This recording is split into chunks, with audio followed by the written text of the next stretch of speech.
It's a good time of year to be here as well. You know, springtime.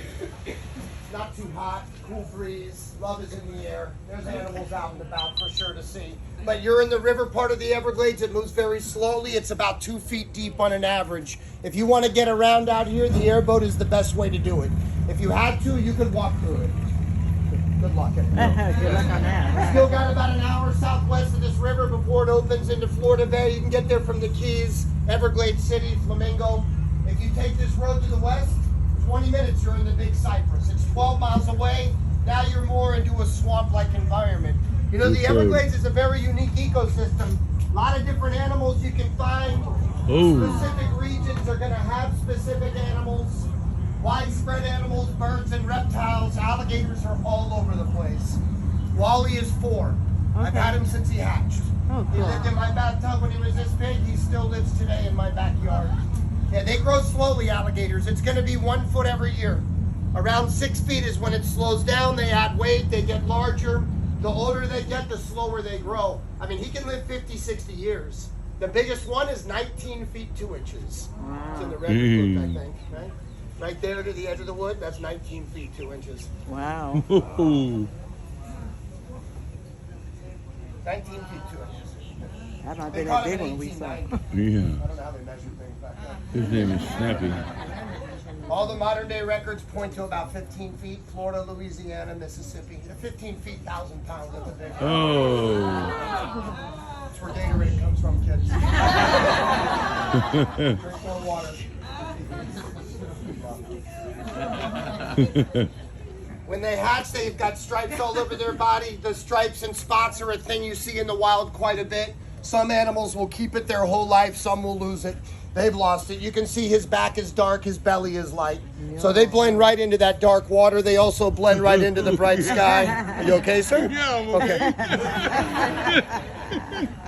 If you look at sharks, dolphins, even birds, you're going to see usually patterns like that, dark on top, light underneath. Right? This right here is the top of the food chain. There's probably 2 million alligators in Florida. You know, some of you maybe live where you have deer running through your backyard. We have alligators swimming in ours. They're everywhere. Yeah. The thing is if you have 30 eggs that hatch, and they all hatch, you're likely one make it 40 or 50 years. Things eventually will become dinner.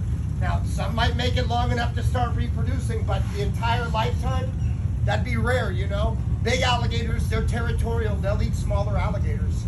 Yeah. River otters eat everything out here. Alligators bigger than this. Fish, birds, snakes, turtles. Otters rule the waters. Pythons eating alligators too. Yeah. Did you guys see the great blue heron by any chance? Yes. This eats more alligators than anything in the Everglades. That big bird will eat, 10, 12 little baby alligators at a time. They'll eat them 2 feet, 2 years old. Not only will they do that, they'll eat snakes, freshwater eels. Don't be fooled by that delicate-looking bird. That's a pterodactyl, my friends. Alligators are going to hunt birds, but really, ultimately, it's the birds that are hunting the alligators. Oh, wow. This is the circle of life. Nose, eyes, and ears keep them camouflaged in the water. When they're small, they're very vulnerable, but they're hard to see. When they're bigger, they can smell a dead, rotting animal about a mile away. They can hear fish splash 100 yards. See the ear flap? Yeah.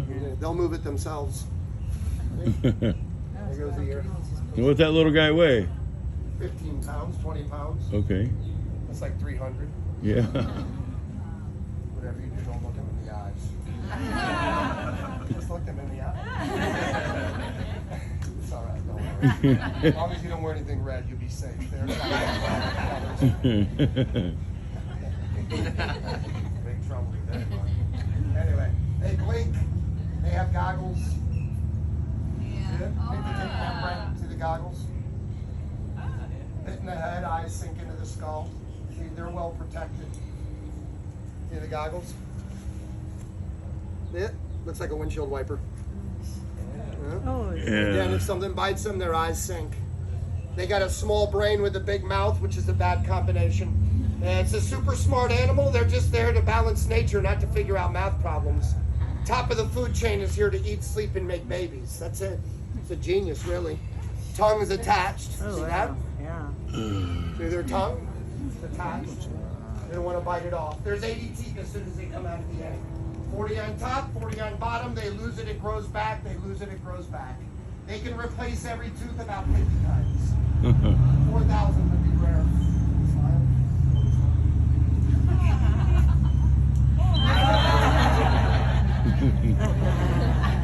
Wiped out in the 1960s, there was less than 60,000 in the wild. Today there's more than 4 million in the southeastern U.S. Ooh. The Everglades, however, is a very unique ecosystem, home to both alligator and crocodile.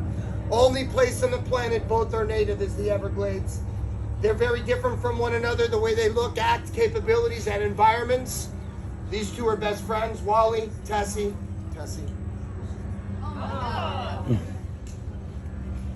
Good luck. Anyway, these guys grew up together. They still live in my backyard. I take animals to schools, libraries. I bring them here. It's always about education, you know. The more we learn, certainly the more we care. Alligators and crocodiles are very different. In fact, crocodiles are tropical animals, but native to South Florida. We're subtropical. So the reason they're native is because of Florida Bay. That river runoff into saltwater close enough to the tropics. Perfect environment for a saltwater crocodile. The American crocodile is one of the biggest. Key Largo, Biscayne Bay, Flamingo, Everglades City. We have big crocodiles here. We have like